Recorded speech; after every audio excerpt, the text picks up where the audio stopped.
श्री कृष्ण के अनमोल विचार। जो होता है अच्छे के लिए होता है। जीवन एक रहस्य है, कभी यह हंसाता है, कभी रुलाता है, कभी हमें ऊंचाइयों पर पहुंचा देता है और कभी ऐसी गहराइयों में ले जाता है जहां से निकलना असंभव सा लगता है।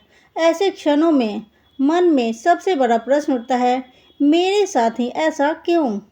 इसी प्रश्न का उत्तर देने वाला जीवन दर्शन हमें श्री कृष्ण के विचारों में मिलता है। उन्होंने मात्र उपदेश नहीं दिए बल्कि जीवन के हर रंग को जीकर दिखाया। उनका एक अत्यंत सरल पर गहरे अर्थ वाला संदेश है, जो होता है अच्छे के लिए होता है। यह वाक्य सुनने में जितना साधारण लगता है, समझने और अपनाने में उतना ही गहरा और चुनौतीपूर्ण है। जीवन को वैसे स्वीकार करना जैसा वह है। श्री कृष्ण का दर्शन हमें सिखाता है कि जीवन में होने वाली हर घटना का एक कारण और एक उद्देश्य होता है। हम उस उद्देश्य को तुरंत नहीं समझ पाते क्योंकि हम केवल वर्तमान देखते हैं, जबकि ईश्वर संपूर्णता देखता है।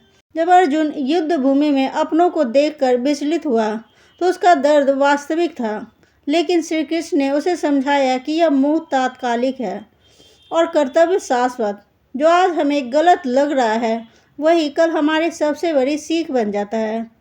दुख भी शिक्षक है, सुख भी परीक्षा। श्री कृष्ण कहते हैं, जीवन में आने वाला दुख हमें तोड़ने नहीं गढ़ने आता है। दुख हमें धैर्य सिखाता है, असफलता हमें नई राह दिखाती है, विश्वासघात हमें परखना सिखाता है, अकेलापन हमें आत्मनिर्भर बनाता है। यदि जीवन में कभी दर्द ना हो तो हम कभी गहराई से सोचेंगे ही नहीं। इसलिए जो होता है वह हमें भीतर से मजबूत बनाने के लिए होता है। कर्म का सिद्धांत हर घटना का बीज हमारे कर्मों में है। श्री कृष्ण ने कर्म योग का संदेश दिया। कर्म करो, फल की चिंता मत करो। फल की चिंता हमें डराती है, निराश करती है, जबकि कर्म हमें शक्ति देता है। कई बार हम अच्छे कर्म करते हैं फिर भी परिणाम विपरीत मिलता है, तब मन कहता है यह अन्याय है। पर श्री कृष्ण बताते हैं कि फल तुरंत नहीं, समय आने पर मिलता है। कई बीज ऐसे होते हैं जो वर्षों बाद फल देते हैं। इसलिए आज जो हो रहा है वह शायद किसी पुराने कर्म का परिणाम है और भविष्य में किसी बेहतर अवसर का द्वार। जो छिन गया वह बोझ था, जो मिला वह मार्ग। हम जीवन में जिन चीज़ों के चले जाने का दुख मनाते हैं वही चीज़ें अक्सर हमारी प्रगति में बाधा होती है। कोई रिश्ता टूटा, कोई नौकरी चली गई, कोई सपना अधूरा रह गया। उस समय लगता है सब खत्म हो गया, पर समय के साथ समझ आता है कि यदि वह ना टूटा होता तो हम वहां तक कभी ना पहुंचते जहां आज हैं। श्री कृष्ण का यही संदेश है। ईश्वर हमसे कुछ छीनता नहीं बल्कि हमें बेहतर देने के लिए खाली स्थान बनाता है। भूतकाल का पछतावा और भविष्य का भय दोनों छोड़ो। श्री कृष्ण कहते हैं कि मनुष्य दो ही बातों में फंसकर दुखी होता है, जो बीत गया उसका पछतावा, जो आएगा उसका डर। जबकि सच यह है कि न भूत हमारे हाथ में है न भविष्य, हमारे हाथ में केवल वर्तमान है। जो इस पल में हो रहा है उसे पूरे मन से स्वीकार करना ही सच्चा विश्वास है। जब आप यह मान लेते हैं कि जो हो रहा है वह मेरे भले के लिए हो रहा है, तब चिंता अपने आप कम होने लगती है। विश्वास का अर्थ है सवाल ना करना नहीं, टूट कर भी आगे बढ़ना।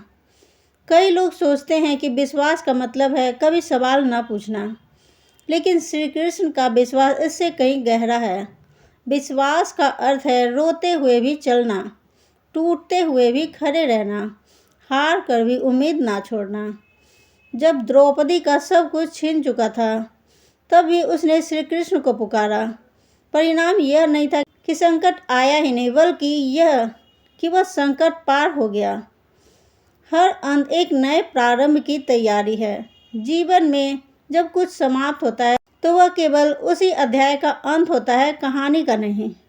सूर्य अस्त होता है ताकि नई सुबह हो, पत्ते गिरते हैं ताकि नई कोपलें फूटें, पुराने विचार टूटते हैं ताकि नए विचार जन्म ले।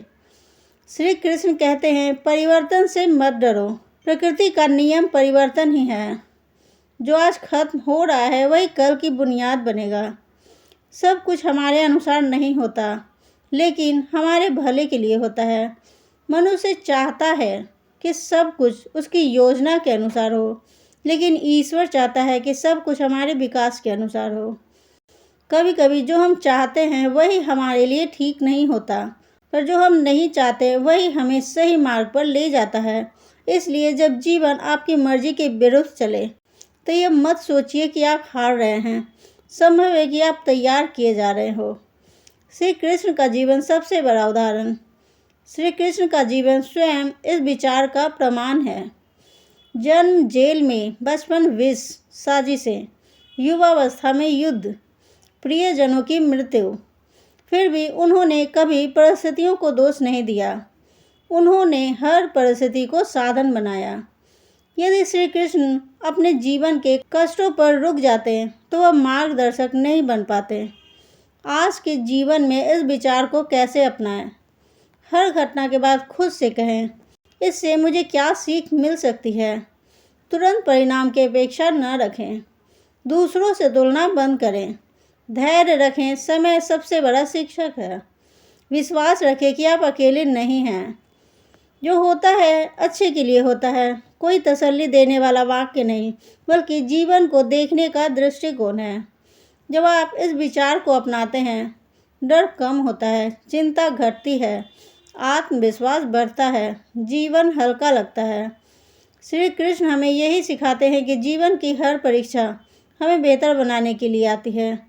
इसलिए अगली बार जब कुछ आपकी अपेक्षा के विरुद्ध हो तो रुकिए, गहरी सांस लीजिए और मन में कहिए, जो हो रहा है अच्छे के लिए हो रहा है।